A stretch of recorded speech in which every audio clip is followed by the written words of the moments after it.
আসসালামু আলাইকুম ওরহমতুল্লাহ বারাকাতুহু।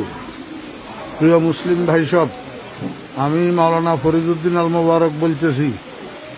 আমার মাদ্রাসা উত্তর হরিপুর জমিরিয়া মাদ্রাসা, বাংলা বাজার, ছাগলনাইয়া, ফেনী সম্পূর্ণ পানির নিচে নিমজ্জিত। মাদ্রাসার টিন সেট ঘরগুলা দেখতেছেন আপনারা, সম্পূর্ণ পানির নিচে, এবং রান্নাঘর পানির নিচে, মসজিদের ভবন এবং মাদ্রাসার ভবন নিচতলা প্রায় ২৫ পানির নিচে।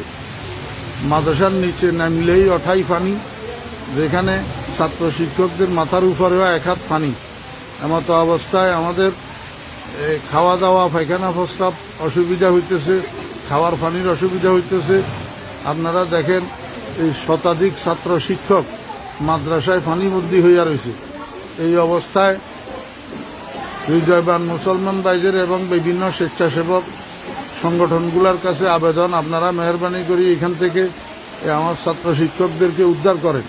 ছোট ছোট বাচ্চা এগুলা সাঁতরাইয়া যে রাস্তা পর্যন্ত যাবে এমন এই অবস্থা নাই। এমত অবস্থায় আপনাদের কাছে বিনীত অনুরোধ, আপনারা যেখানে আছেন আমার এই ছোট ছোট ছাত্র শিক্ষকদের দিকে একটু সাহায্যের হাত বাড়ান, একটু তাড়াতাড়ি এখান থেকে আমাদেরকে উদ্ধার করার চেষ্টা করেন। আল্লাহ পাক আমাদের সবাইকে হেফাজত করেন। আসসালামু আলাইকুম ওয়া রাহমাতুল্লাহ।